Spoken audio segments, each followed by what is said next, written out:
Baik, pada video kali ini saya akan membahas tentang materi arsitektur dan organisasi komputer. Perkenalkan, nama saya Pengalaman Duru, kelas SIP 2101, NPM 21120092.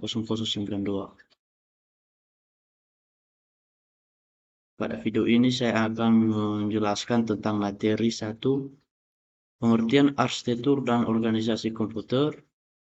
2, komputer dan evolusi kinerja komputer.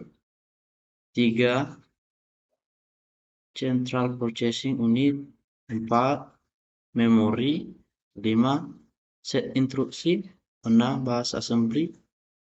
7, modul I/O. 8, sistem bus. 9, operasi aritmatika. 10, sistem operasi. 11, penjadwalan prosesor. Kita masuk pada nomor 1, arsitektur dan organisasi komputer. Pengertian arsitektur dan organisasi komputer yaitu suatu konsep atau gambaran mengenai suatu perencanaan dan struktur dalam pengoperasian dasar dalam sebuah sistem komputer. Definisi lain menyebutkan bahwa arsitektur komputer yaitu suatu ilmu atau seni yang mempelajari tentang cara untuk menghubungkan komponen hardware agar mampu menciptakan komputer yang dapat memenuhi kebutuhan fungsional, kinerja, serta target biaya. Organisasi komputer merupakan seperangkat komponen yang interkoneksi dengan tujuan agar fungsi komputer dapat berjalan secara keseluruhan. Definisi lain dari organisasi komputer adalah seluruh rangkaian dari komponen-komponen fungsional atau pelaksanaan yang telah interkoneksi dengan komponen penyusun pada sistem komputer sebagai wujud implementasi dari aspek arsitekturnya. Klasifikasi arsitektur organisasi komputer menurut von Neumann ada 4, yaitu 1, memiliki hardware dasar yaitu CPU, memori dan input-output sistem. 2, komputer merupakan storage program. 3, bisa menjalankan instruksi secara berurutan. 4, memiliki jalur bus yang letaknya di antara memori dan CPU. Arsitektur RISC atau Reduced Instruction Set Architecture merupakan sebuah tipe arsitektur mikroprosesor dengan utilitas yang kecil, set instruksi yang optimal yang terkadang juga set instruksi yang biasa ditemukan pada jenis arsitektur yang lain. Arsitektur CIS atau Complex Instruction Set Computing atau Complex Instruction Set Computer adalah sebuah arsitektur dari set instruksi komponen di mana setiap instruksi akan menjalankan beberapa operasi tingkat rendah, seperti pengambilan dari memori, operasi aritmatika, dan penyimpanan ke dalam memori. Semuanya sekaligus hanya di dalam sebuah instruksi. Arsitektur hardware memiliki 2 memori terpisah, satu untuk program raw dan satu untuk data RAM. Yang mana arsitektur ini merupakan kebalikan dari arsitektur komputer model von Neumann. Jika von Neumann menggabungkan ROM dan RAM menjadi satu, maka arsitektur hardware kedua memori tersebut dipisahkan. Blue Gene merupakan sebuah arsitektur komputer yang dirancang untuk menciptakan beberapa superkomponen generasi berikut yang dirancang untuk mencapai kecepatan operasi petaflops. 1 peta sama dengan 10 pangkat 15, dan pada 2005 telah mencapai kecepatan lebih dari 100 teraflop. 1 tera sama dengan 10 pangkat 12. Model-model komputasi arsitektur komputer 1, SISD merupakan singkatan dari Single Instruction. Single Data adalah satu-satunya yang menggunakan arsitektur von Neumann. Ini dikarenakan pada model ini hanya digunakan satu prosesor saja. Oleh karena itu, model ini bisa dikatakan sebagai model untuk komputasi tunggal, sedangkan ketiga model lainnya merupakan komputasi paralel yang menggunakan beberapa prosesor. Beberapa contoh komputer yang menggunakan model SISD adalah UNIVAC 1, IBM 360, CDC 7600, RAI 1, dan DDP 1. 2. SIMD merupakan singkatan dari Single Instruction Data. SIMD menggunakan banyak prosesor dengan instruksi yang sama, namun setiap prosesor mengolah data yang berbeda. Sebagai contoh, kita ingin mencari angka 27 pada deretan angka yang terdiri dari 100 angka, dan kita menggunakan 5 prosesor. MISD merupakan singkatan dari Multiple Instruction Single Data. MISD menggunakan banyak prosesor dengan setiap prosesor menggunakan instruksi yang berbeda namun mengolah data yang sama. Hal ini merupakan kebalikan dari model SIMD. Untuk contoh, kita bisa menggunakan kasus yang sama pada contoh model SIMD, namun cara penyelesaiannya yang berbeda. Keempat, MIMD merupakan singkatan dari Multiple Instruction Multiple Data. MIMD menggunakan banyak prosesor dengan setiap prosesor memiliki instruksi yang berbeda dan mengolah data yang berbeda. Kita masuk pada pembahasan nomor 2, komputer dan evolusi kinerja komputer. Pengertian komputer pada umumnya adalah seperangkat alat elektronik yang bisa digunakan untuk mengolah data sesuai dengan berbagai prosedur yang sudah sebelumnya dirumuskan, sehingga mampu memberikan hasil informasi yang sangat bermanfaat untuk setiap penggunanya. Evolusi kinerja komputer. Generasi pertama dimulai pada tahun 1946 sampai 1959 merupakan tahun diciptakan komputer generasi pertama dengan menggunakan tabung vakum sebagai komponen dasar pembuatan. Sejarah komputer generasi pertama ini menjadi digital elektronik yang dipakai untuk kebutuhan paling umum.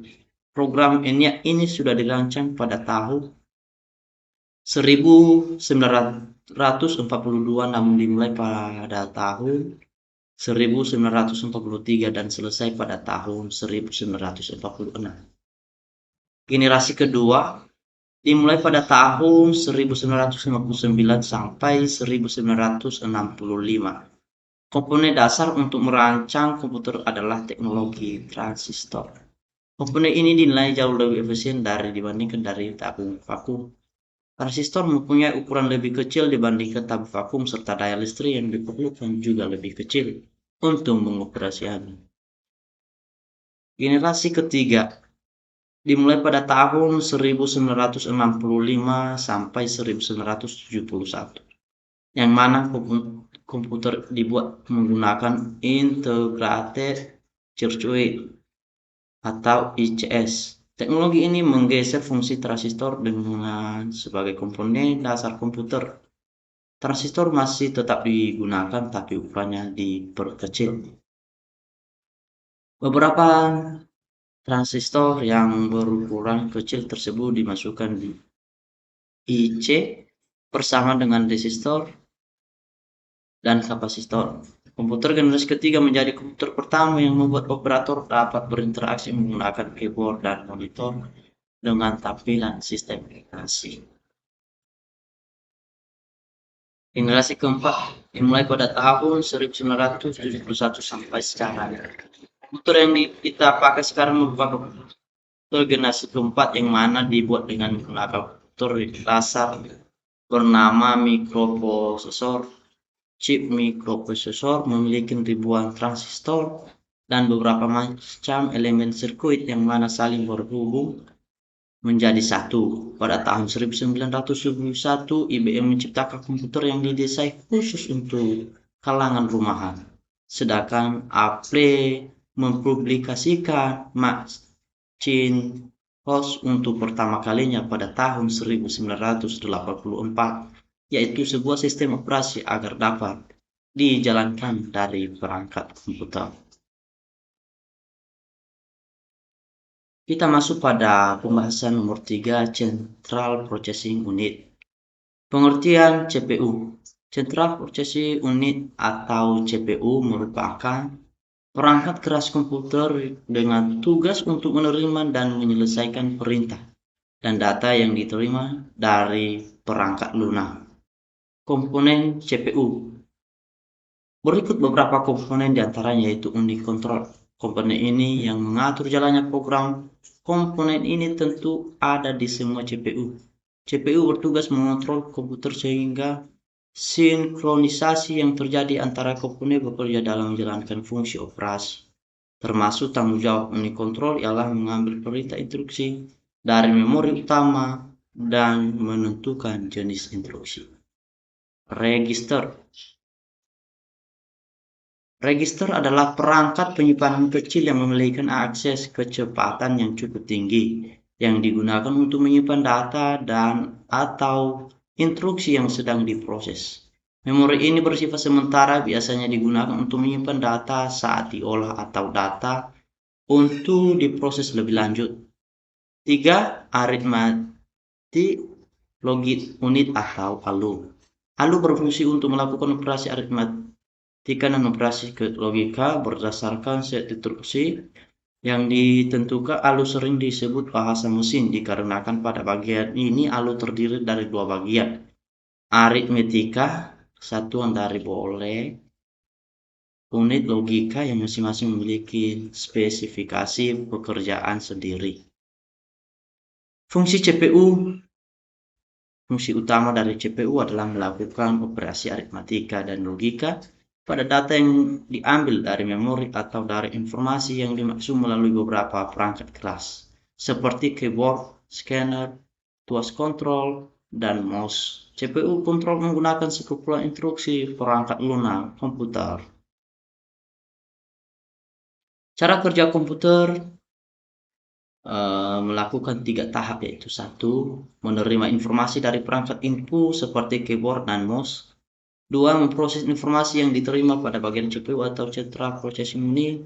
3. Menyajikan informasi hasil olahan kepada pengguna melalui perangkat keluar seperti monitor, printer, yang lainnya. Kita masuk pada pembahasan nomor 4, memori.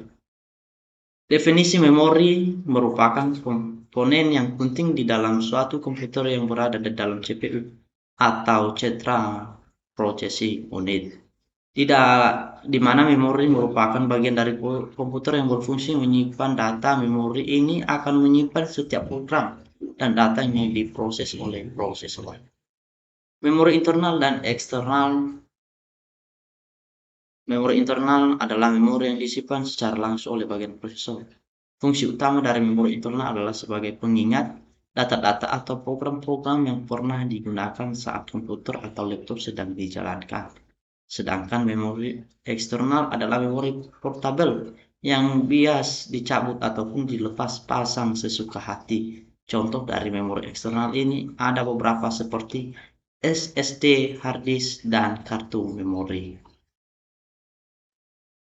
Perbedaan memori internal dan eksternal. Memori internal 1.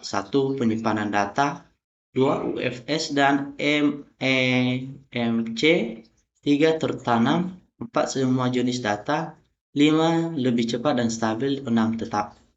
Sedangkan memori eksternal 1. Penyimpanan tambahan, 2. SD, 3. Berbentuk kartu terpisah, 4. Lebih lambat, bisa terus diekspansi, 6. Terbatas pada data-data.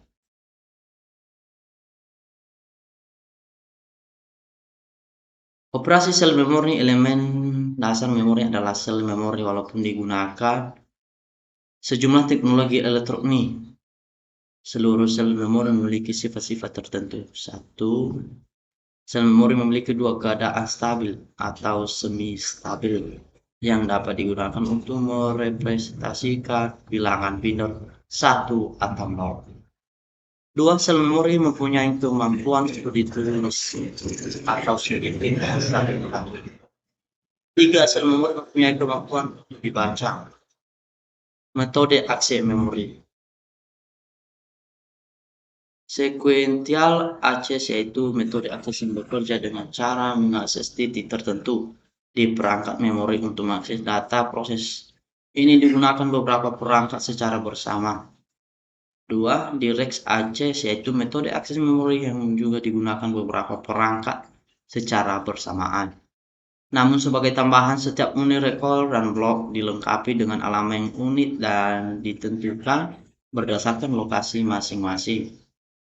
3. Random access yaitu metode akses memori yang dilakukan secara acak berdasarkan alamat yang dipilih secara langsung. 4. Associative access yaitu metode akses memori yang dilakukan dengan mempertimbangkan mekanisme pemosisian memori berdasarkan tiap-tiap unit atau disebut juga dengan pengalamatan memori. Sekarang kita masuk pada pembahasan nomor 5, set instruksi. Pengertian set instruksi. Set instruksi atau bisa disebut instruction set adalah sekumpulan instruksi yang dapat dimengerti dan dapat dijalankan oleh CPU berdasarkan tipe arsitekturnya. Ada beberapa elemen set instruksi, yaitu 1. Operation kode, 2. Source operand reference, 3. Result operand reference, 4. Next instruction reference. Karakteristik instruksi mesin. Instruksi mesin adalah ciri-ciri khusus atau sifat khas yang dimiliki oleh instruksi-instruksi atau kode operasi dalam pemrograman komputer. Elemen-elemen instruksi mesin ada beberapa bagian sebagai berikut. Kode operasi menentukan operasi-operasi yang akan dilakukan, misalnya add, operasi itu dispesifikasikan oleh sebuah kode biner dikenal sebagai kode operasi. Acuan operan sumber operasi dapat melibatkan satu atau lebih operan sumber. Dengan kata lain, operan adalah input bagi operasi. Acuan operasi hasil operasi dapat menghasilkan sebuah operasi. Acuan instruksi berikutnya. Elemen ini memberitahukan CPU posisi instruksi berikutnya yang harus diambil setelah menyelesaikan eksekusi dan instruksi. Tipe-tipe operan. Operan adalah sebuah objek yang ada pada operasi matematika yang dapat digunakan untuk melakukan operasi. Operan atau operator dalam bahasa C berbentuk simbol, bukan berbentuk keyword atau kata yang biasa ada di bahasa pemrograman lain. Tipe-tipe operan diantaranya 1. Addresses akan dibahas pada addressing modes. 2. Numbers memiliki 3 bagian: integer of features point, floating point, decimal. 3. Characters memiliki 2. 1. ASCII, 2. EBCDIC. 4. Logika data bila data berbentuk biner 0 dan 1. Jenis-jenis instruksi. 1. Processing atau arithmetic dan logic instruction. Data processing adalah metode pengumpulan data mentah dan menerjemahkannya ke dalam informasi yang dapat digunakan. Biasanya dilakukan dalam proses langkah demi langkah oleh tim data scientist dan data engineers dalam sebuah organisasi. 2. Data store Memori instruction. Data storage atau sering disebut sebagai memori komputer merujuk pada komponen komputer, perangkat komputer atau media program yang dipertahankan data digital yang digunakan untuk beberapa jangka waktu. 3. Data movement atau I/O instruction. Data movement ini adalah memindahkan data, dikatakan membaca juga data-data dari database yang berupa data indeks, gram, skema, dan lain-lain ke tempat baru. 4. Control, test and rush instruction. Kontrol adalah suatu aksi untuk menjaga kondisi yang diinginkan pada suatu sistem fisik melalui pengaturan variabel-variabel tertentu. Masuk kita pada pembahasan nomor 6, bahasa assembly. Pengertian assembly adalah bahasa komputer yang kedudukannya di antara bahasa mesin dan bahasa level tinggi, misalnya C, C++, Pascal, Turbo, basis Java, dan sebagainya. Fungsi assembly. Bahasa assembly berfungsi sebagai yang memberikan perintah pada komputer untuk melakukan pengolahan data yang sesuai dengan apa yang kita harapkan dengan luaran berupa program atau aplikasi. Contoh ada di bawah ini. Ya, pada contoh ini saya telah mengasih nama saya, ini pengalaman. Jadi kita bisa lihat ini contohnya. Perintah dasar bahasa assembly menggunakan emulator 8086. Nah, satu model smart. Tanda direktif ini digunakan untuk memberitahukan kepada assembly berbentuk memori yang digunakan oleh program tertentu kita. 2. Tini. Jika program Anda hanya menggunakan satu segmen, seperti program COM, disediakan khusus untuk program COM. 3. Small. Jika data dan kode yang digunakan oleh program kurang dari ukuran satu segmen atau 60 KB. 4. Medium. Jika data yang digunakan oleh program kurang dari 64 KB, tetapi kode yang digunakan bisa lebih dari 64 KB. 4. Jika data yang digunakan bisa lebih besar dari 64 KB, tetapi kodenya kurang dari 64 KB. Large. Jika data yang kode yang dipakai oleh program bisa lebih dari 64 KB. Rugged. Jika data, kode maupun array yang digunakan bisa lebih dari 64 KB. 8. Kode. Tanda direktif ini digunakan untuk memberitahukan kepada assembly bahwa kita akan menggunakan kode segmennya. Di sini kode segmen ini digunakan untuk menyimpan program yang nantinya akan dijalankan. Sekarang kita masuk pada pertemuan 7, modul I/O. Pengertian modul I/O merupakan peralatan antarmuka atau interface bagi sistem bus atau switch sentral atau mengontrol satu atau lebih perangkat periferal. Unit input adalah unit luar yang dipergunakan untuk memasukkan data dari luar ke dalam mikroprosesor ini. Contohnya data yang berasal dari keyboard dan mouse. Output adalah perangkat komputer yang berguna untuk menghasilkan suatu keluaran seperti gambar, kertas, hard copy, suara, dan lain-lain. Contoh dari output adalah printer, speaker, monitor, dan lain-lain. Manajemen perangkat I/O. Manajemen I/O mempunyai fungsi diantaranya 1. Mengirim perintah ke perangkat I/O agar menyediakan layanan. 2. Menangani interupsi peralatan I/O. 3. Menangani kesalahan pada peralatan I/O. 4. Memberi interface ke pemakaian. Perangkat input dan output. 1. Keyboard menginput karakter. 2. Mouse dan touchscreen grab tablet input menggerakkan yang diolah menjadi perintah. 3. CD atau ROM input data dengan media CD. Scanner input data dengan media gambar atau output. 5. Printer mencetak file.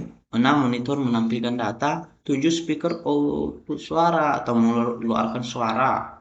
Fungsi modul I/O data buffering. Tujuan utama buffering adalah mendapatkan penyesuaian data sehubungan perbedaan laju transfer data dari perangkat peripheral dengan kecepatan dan pengolahan pada CPU. Umumnya laju transfer data dari perangkat peripheral lebih lambat dari kecepatan CPU maupun media penyimpan. 2. Deteksi error. Apabila pada perangkat peripheral terdapat masalah sehingga proses tidak dapat dijalankan, maka modul I/O akan melaporkan kesalahan tersebut. Misal informasi kesalahan pada peripheral printer seperti kertas tergulung, tinta habis, kertas habis, dan lain-lain. Teknik yang umum untuk deteksi kesalahan adalah penggunaan bit paritas. Pada sekarang kita membahas nomor 8 sistem bus.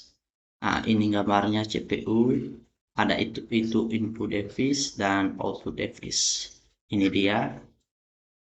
Pengertian bus atau bus adalah jalur komunikasi yang dibagikan pemakaian suatu set kabel tunggal yang digunakan untuk menghubungkan berbagai subsistem. Bus sistem adalah sebuah bus yang menghubungkan komponen utama komputer, CPU, memori, I/O. Banyak bus yang terdapat dalam sistem tergantung dari arsitektur sistem komputer yang digunakan. Contoh sebuah prosesor PC dengan prosesor umumnya Intel Pentium 4 memiliki bus prosesor. Front Seated Bus, bus AGP, bus PCI, bus USB, bus ISA, atau yang digunakan oleh keyboard dan mouse, dan bus-bus lainnya. Jenis-jenis bus. 1. DTCT bus. DTCT bus merupakan bus yang khusus melakukan data tertentu saja. Bus ini mempunyai kelebihan, yaitu kepatanannya yang tinggi, akan tetapi juga mempunyai kelemahan, yaitu membutuhkan saluran yang banyak. 2. Multiplexer bus. Multiplexer bus merupakan bus yang menyalurkan data melalui informasi yang berbeda, baik itu data alamat dan sinyal kontrol dengan cara multiplex. Keunggulan dari bus ini yaitu tidak memerlukan saluran yang banyak, akan tetapi juga mempunyai kelemahan, yaitu kecepatan rendah dan perlunya mekanisme dan klik untuk mengulangi data yang multiplex. Jenis-jenis bus berdasarkan fungsinya. 1. Data bus berfungsi untuk mentransfer data, membawa data dari dan ke perangkat atau peripheral. 2. Terdiri atas beberapa jalur pengantar 8, 16, 32, bahkan 64 lebih jalur paralel. 3. Data ditransmisikan dalam dua arah, yaitu dari CPU atau mikroprosesor ke undi memori atau modul I/O dan sebaliknya. 4. Semakin lebar bus, maka semakin besar data yang dapat ditransfer kali waktu. Kontrol bus berfungsi untuk mensinkronkan proses penerimaan dan mengirimkan data, untuk mengatur memori atau port agar siap ditulis atau dibaca. Sinyal kontrol RD, WR, I/O, port M. Sinyal read dan write untuk mengakses data ke dalam dari perangkat. 3. Address bus membawa informasi untuk mengetahui lokasi suatu perangkat atau peripheral, untuk memilih lokasi memori atau port yang akan ditulis atau dibaca, untuk menentukan rute data bersumber dari mana tujuan ke mana. 3. Bersifat searah. CPU memberikan alamat yang bertujuan untuk menentukan peripheral mana yang dituju, contoh memori mana yang akan dituju atau I/O mana yang dituju. 4. Semakin besar bus alamat, akan semakin banyak range lokasi yang dapat dialamati. Sekarang kita masuk pada pertemuan 9 atau nomor 9, operasi aritmatika. Overflow atau overflow memiliki 4 jenis. Satu, jika penjumlahan 2 bilangan digit menghasilkan n tambah 1 digit, maka disebut dengan overflow. Penjumlahan dengan komputer digital, overflow menjadi masalah karena ukuran register yang terbatas. 3. Komputer perlu mendeteksi adanya overflow. 4. Overflow tidak akan menjadi pada penjumlahan bilangan yang berbeda tanda. 2. Floating point. Floating point atau bilangan titik mengambang adalah suatu format bilangan yang dapat digunakan untuk merepresentasikan sebuah nilai yang sangat besar atau sangat kecil. Notasi floating point dapat digunakan untuk merepresentasikan bilangan yang sangat besar, n lebih besar dari 0. Bilangan yang sangat kecil atau dekat dengan 0, n lebih kecil dari 1.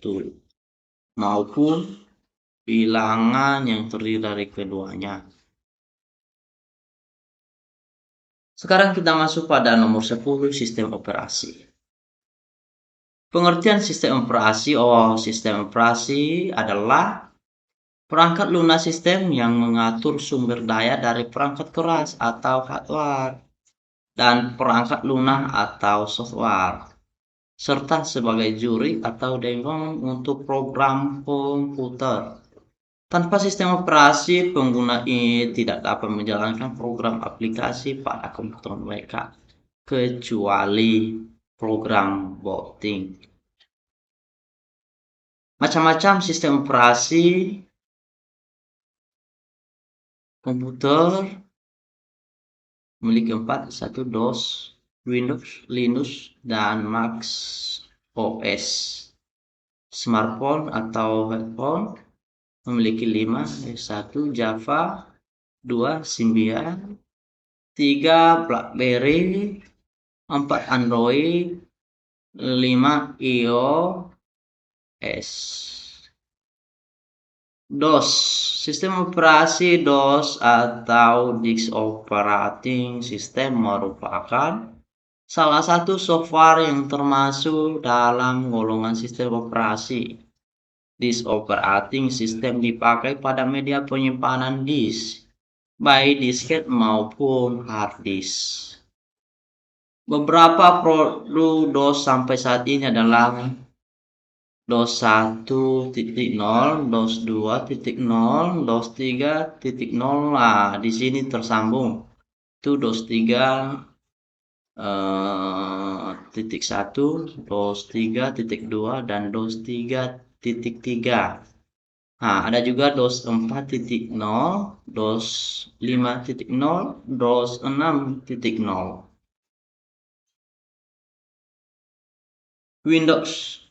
Windows adalah salah satu sistem operasi komputer yang merupakan media tatap muka antara mesin komputer dengan penggunanya.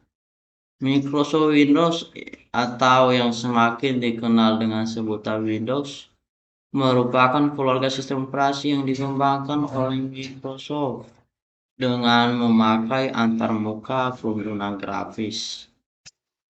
Macam-macam Windows. Nah, inilah penampilan macam-macam Windows dari generasi ke generasi. Windows 1.0,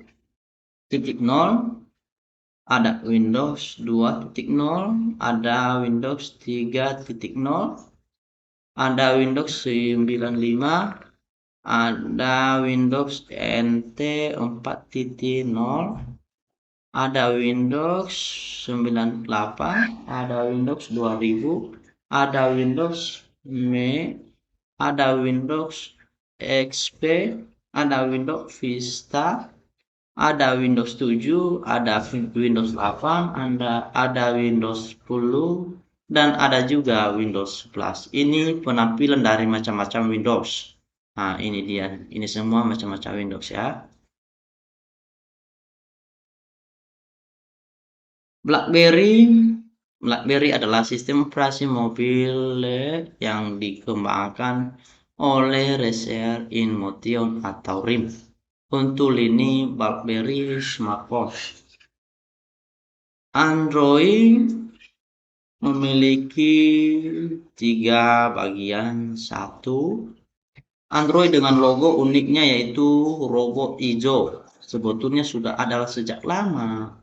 Namun semenjak pada tahun 2009, perkembangan Android meleset dengan cepat. Mobile OS dengan Google ini memberikan kebebasan yang sangat luas untuk para developer dan terintegrasi penuh dengan teknologi Google. 3, aplikasi-aplikasi juga yang tersedia dengan Android juga sudah banyak sehingga pengguna Android mempunyai banyak variasi dalam menggunakan aplikasi di Android. Bagaimana cara menghitung kecepatan prosesor? Ini dia memiliki 3 langkah. 3 langkah. Langkah 1, dapatkan spesifikasi prosesor termasuk FSB dan pengganda. Kecepatan bus atau FSB terdaftar sebagai 800 MHz dan rasio bus atau inti multiplier adalah 11. Langkah 2, hitung VSB untuk CPU Intel dengan rumus FSB sama dengan FSB atau nominal per 4 FSB atau nominal diberikan dalam spesifikasi pabrikan. Dalam contoh kami, FSB sama dengan 800 MHz per 4 sama dengan 200 MHz. Angka 3, hitung kecepatan CPU dengan menggunakan rumus berikut. Kecepatan CPU sama dengan FSB kali multiplier. Dalam contoh kita kecepatan CPU sama dengan 200 MHz kali 11 sama dengan 2200 MHz sama dengan 2,2 GHz. Nah, sekarang kita masuk pada bagian nomor 11, penjadwalan prosesor. Penjadwalan CPU didasarkan pada SO yang menggunakan prinsip multiprogramming. Dengan cara mengalihkan kerja CPU untuk beberapa proses, maka CPU akan semakin produktif. Dispatcher adalah suatu model yang memberikan kontrol pada CPU terhadap penyelesaian proses yang dilakukan selama sorter, schedule. Ada beberapa fungsi yang terkandung di dalam dispatcher, yaitu 1, switching konteks, 2, switching ke user mode, 3, melompat pada lokasi tertentu pada user program untuk memulai program. Algoritma penjadwalan. First served schedule atau FCFS. 2, shortest job first schedule atau SIF. 3, priority scheduling. 4, round robin scheduling. 5, multi-level queue scheduling. 6, multi-level feedback queue. 7, two-level scheduling. First served scheduling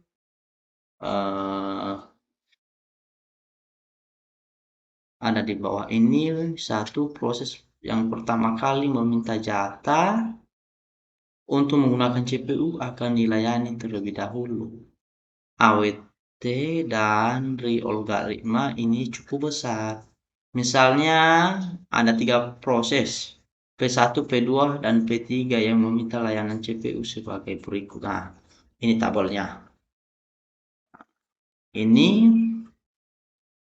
Ini 3 prosesnya.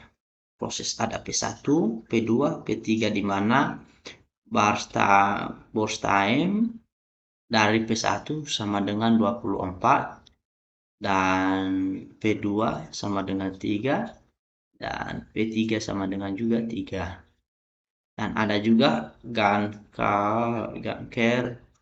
Nah, ini bisa kita lihat. Nah, waktu tunggu yang diberikan untuk tiap-tiap proses terlebih pada tabel di bawah ini.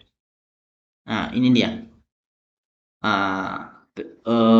Di mana P1 di sini waiting time sama dengan 0, P2 sama dengan 24, P3 sama dengan 27. Sehingga AWT sama dengan 0 tambah 24 tambah 27 per 3 sama dengan